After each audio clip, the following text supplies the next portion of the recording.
Hello and welcome to the Fighting Moose podcast. I'm your host, Jason Hendrickson. This is a podcast where I retell stories, some fictional and some historical, that can be enjoyed by people of all ages. This week, we look at 3 stories from the book Old Mother West Wind, written by Thornton W. Burgess. I told you last time that we were going to read the story of Little Joe Otter's Slippery Slide, but after I recorded it, it was pretty short, so I decided to record a couple more stories along with it, and this whole episode is titled Party Time, because we will read the stories of Billy Mink's swimming party, Jerry Muskrat's party, and Little Joe Otter's slippery slide. I hope that you're enjoying the podcast and audiobooks. Like I said before, I know that I enjoy reading them, and that my son loves the stories and music as well. Now, let's turn to today's stories. I hope you enjoy. Let's begin.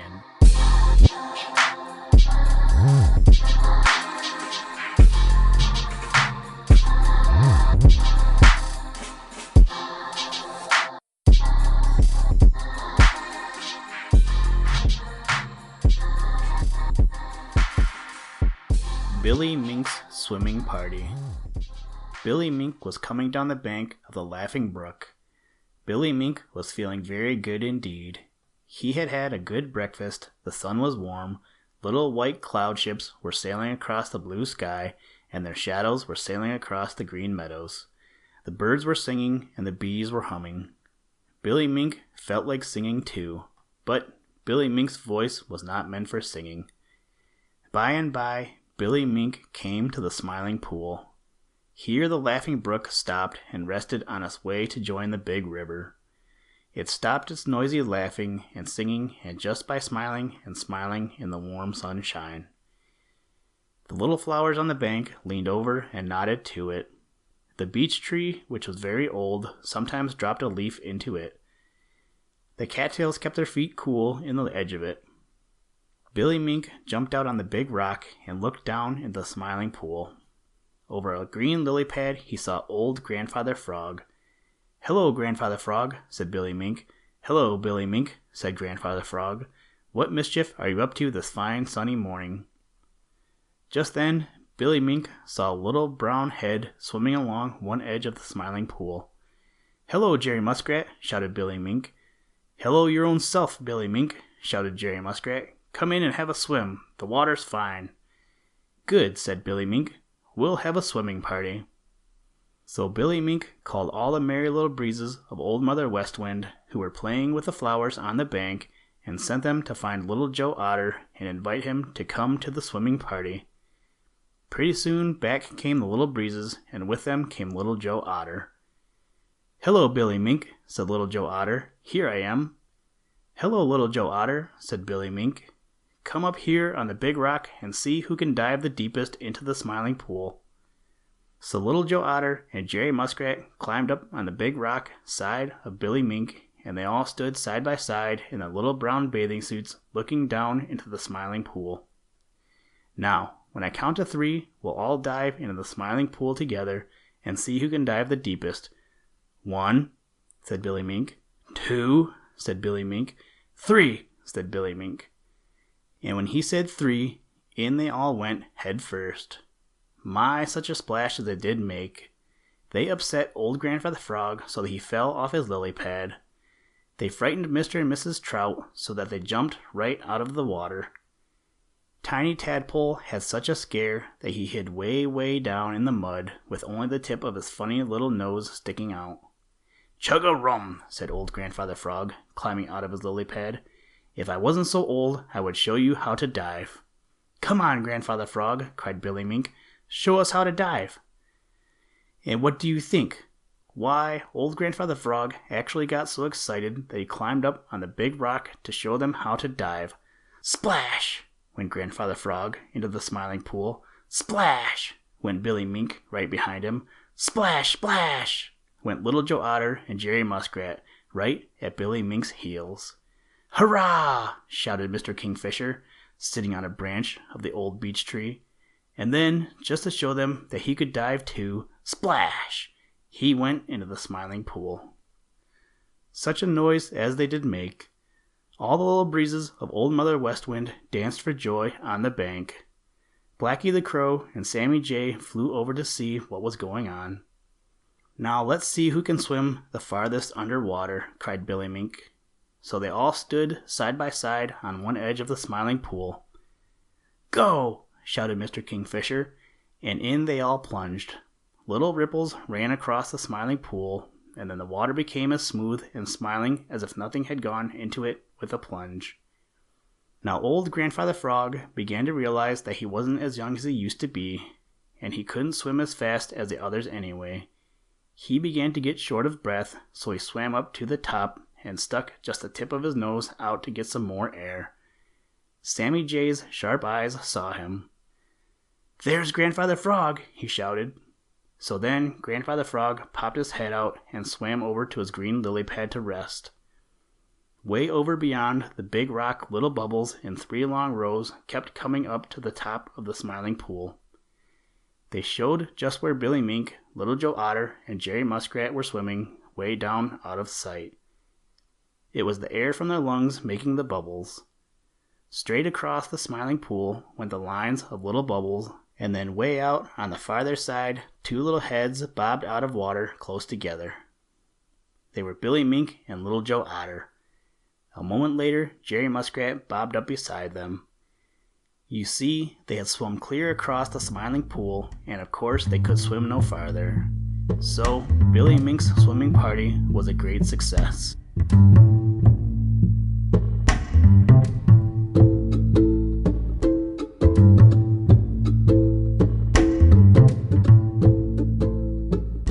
Jerry Muskrat's Party.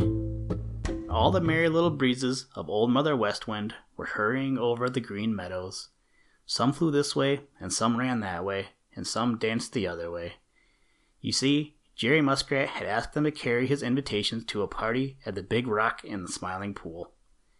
Of course, everyone said that they would be delighted to go to Jerry Muskrat's party. Round Mr. Sun shone his very brightest. The sky was its bluest, and the little birds had promised to be there to sing for Jerry Muskrat. So of course, all the little folks in the green meadows and in the wood wanted to go. There were Johnny Chuck and Reddy Fox and Jimmy Skunk and Bobby Coon and Happy Jack Squirrel and Striped Chipmunk and Billy Mink and Little Joe Otter and Grandfather Frog and Old Mr. Toad and Mr. Blacksnake, all going to Jerry Muskrat's party. When they reached the Smiling Pool, they found Jerry Muskrat all ready. His brothers and his sister, his aunts and his uncles and his cousins were all there. Such a merry, merry time as there was in the Smiling Pool. How the water did splash! Billy Mink and Little Joe Otter and Grandfather Frog jumped right in as soon as they got there. They played tag in the water and hid behind the big rock. They turned somersaults down the slippery slide, and they had such a good time. But Reddy Fox and Peter Rabbit and Bobby Coon and Johnny Chuck and Jimmy Skunk and Happy Jack and Striped Chipmunk couldn't swim. So of course they couldn't play tag in the water, or hide and seek, or go down the slippery slide. All they could do was sit around to look on and wish they knew how to swim too. So of course they didn't have a good time. Soon they began to wish that they hadn't come to Jerry Muskrat's party. When he found that they were not having a good time, poor Jerry Muskrat felt very badly indeed. You see, he lives in the water so much that he had quite forgotten that there was anyone who couldn't swim, or he never would have invited all the little meadow folks who live on dry land. "Let's go home," said Peter Rabbit to Johnny Chuck. "We can have more fun up on the hill," said Jimmy Skunk. Just then, Little Joe Otter came pushing a great big log across the Smiling Pool. "Here's a ship, Bobby Coon. You get on one end, and I'll give you a sail across the Smiling Pool," shouted Little Joe Otter. So Bobby Coon crawled out on the big log and held on very tight, while Little Joe Otter swam behind and pushed the big log. Across the Smiling Pool they went and back again. Bobby Coon had such a good ride that he wanted to go again. But Jimmy Skunk wanted a ride. So Bobby Coon hopped off of the big log, and Jimmy Skunk hopped on, and away he went across the Smiling Pool with Little Joe Otter pushing behind.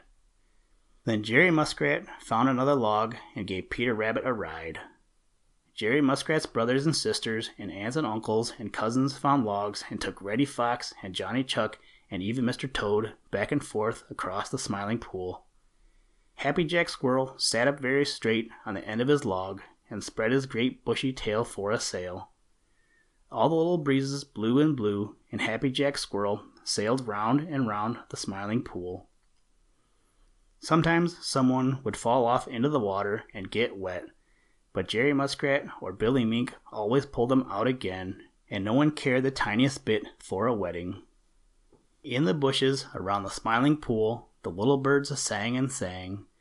Reddy Fox barked his loudest, Happy Jack Squirrel chattered and chirred. All the muskrats squealed and squeaked, for Jerry Muskrat's party was such fun.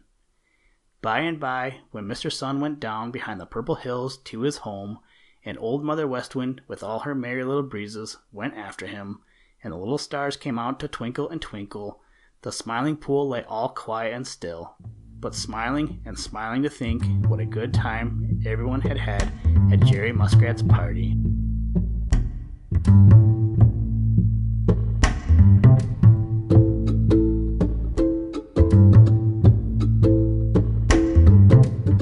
Little Joe Otter's Slippery Slide. Little Joe Otter and Billy Mink had been playing together around the Smiling Pool all one sunshiny morning. They had been fishing and had taken home a fine dinner of trout for old Grandfather Mink and blind old Granny Otter. They had played tag with the merry little breezes. They had been in all kinds of mischief, and now they just didn't know what to do. They were sitting side by side on the big rock trying to push each other off into the Smiling Pool. Round, smiling, red Mr. Sun made the green meadows very warm indeed, and Reddy Fox, over in the tall grass, heard them splashing and shouting and having such a good time that he wished he liked the nice cool water and could swim too. "I've thought of something," cried Little Joe Otter. "What is it?" asked Billy Mink. Little Joe Otter just looked wise and said nothing. "Something to eat?" asked Billy Mink. "No," said Little Joe Otter. "I don't believe you've a thought of anything at all," said Billy Mink. "I have too," said Little Joe Otter. "It's something to do." "What?" demanded Billy Mink. Just then Little Joe Otter spied Jerry Muskrat. "Hi, Jerry Muskrat, come over here," he called. Jerry Muskrat swam across to the big rock and climbed up beside Billy Mink and Little Joe Otter. "What are you fellows doing?" asked Jerry Muskrat. "Having some fun," said Billy Mink. "Little Joe Otter has thought of something to do, but I don't know what it is." "Let's make a slide," cried Little Joe Otter. "You show us how," said Billy Mink. So Little Joe Otter found a nice smooth place on the bank, and Billy Mink and Jerry Muskrat brought mud and helped them pat it down smooth until they had the loveliest slippery slide in the world. Then Little Joe Otter climbed up the bank to the top of the slippery slide and lay down flat on his stomach. Billy Mink gave a push, and away he went down the slippery slide, splashing into the Smiling Pool. Then Jerry Muskrat tried it, and after him Billy Mink. Then all did it over again. Sometimes they went down the slippery slide on their backs, sometimes flat on their stomachs, sometimes head first, sometimes feet first. Oh, such fun as they did have. Even Grandfather Frog came over and tried the slippery slide. Johnny Chuck, over in the Green Meadows, heard the noise and stole down the lone little path to see. Jimmy Skunk, looking for beetles up on the hill, heard the noise and forgot that he hadn't had his breakfast. Reddy Fox, taking a nap, woke up and hurried over to watch the fun. Last of all came Peter Rabbit. Little Joe Otter saw him coming. "Hello, Peter Rabbit," he shouted. "Come and try the slippery slide." Now, Peter Rabbit couldn't swim, but he pretended that he didn't want to. "I've left my bathing suit at home," said Peter Rabbit. "Never mind," said Billy Mink. "Mr. Sun will dry you off." "And we'll help," said all the merry little breezes of Old Mother West Wind. But Peter Rabbit shook his head and said no. Faster and faster went Billy Mink and Little Joe Otter and Jerry Muskrat and Old Grandfather Frog down the slippery slide into the Smiling Pool. Peter Rabbit kept coming nearer and nearer until finally he stood right at the top of the slippery slide. Billy Mink crept up behind him very softly and gave him a push. Peter Rabbit's long legs flew out from under him, and down he sat with a thump on the slippery slide. "Oh!" cried Peter Rabbit, and tried to stop himself. But he couldn't do it, and so away he went down the slippery slide, splash into the Smiling Pool. "Ha ha ha!" laughed Billy Mink. "Ho ho ho!" shouted Little Joe Otter. "Hee hee hee!" laughed Jerry Muskrat and Old Grandfather Frog and Sammy Jay and Jimmy Skunk and Reddy Fox and Blacky the Crow and Mr. Kingfisher. For you know, Peter Rabbit was forever playing jokes on them. Poor Peter Rabbit! The water got in his eyes and up his nose and into his mouth and made him choke and splutter, and then he couldn't get back on the bank, for you know Peter Rabbit couldn't swim. When Little Joe Otter saw what a dreadful time Peter Rabbit was having, he dove into the Smiling Pool and took hold of one of Peter Rabbit's long ears. Billy Mink swam out and took hold of the other long ear. Jerry Muskrat swam right under Peter Rabbit and took him on his back. Then, with Old Grandfather Frog swimming ahead, they took Peter Rabbit right across the Smiling Pool and pulled him out on the grassy bank, where it was nice and warm. All the merry little breezes of Old Mother West Wind came over and helped Mr. Sun dry Peter Rabbit off. Then they all sat down together and watched Little Joe Otter turn a somersault down the slippery slide.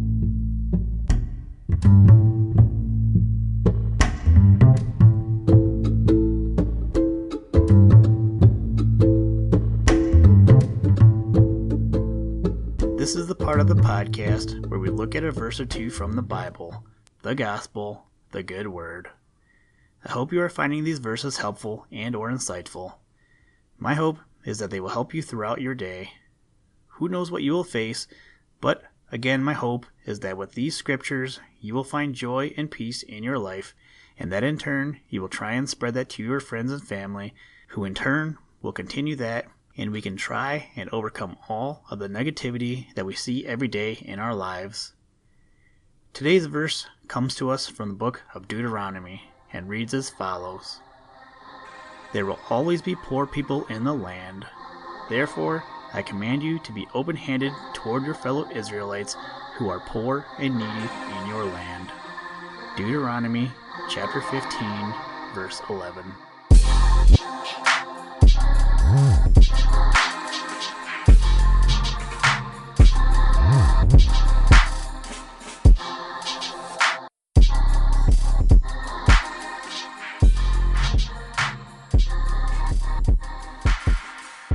Thank you for listening to this episode of the Fighting Moose podcast. Please join us next time as we read the story Buster Bear Nearly Breaks Up School from the book The Burgess Animal Book for Children, written by Thornton W. Burgess. Today's music was provided by the artist Drake Stafford and also the artist Blue Dot Sessions. For more information, to download and or listen to audio or materials from all our recordings, or to contact us, please visit www.thefightingmoose.com or follow links in the show notes. And as always, try and do a random act of kindness every day. Whoop! Shark attack! Nom nom nom nom. Jellyfish, pan sandwich, turkey, snowman, dolphin, helicopter, last supper, monkey in a zoo. What? Gear shift.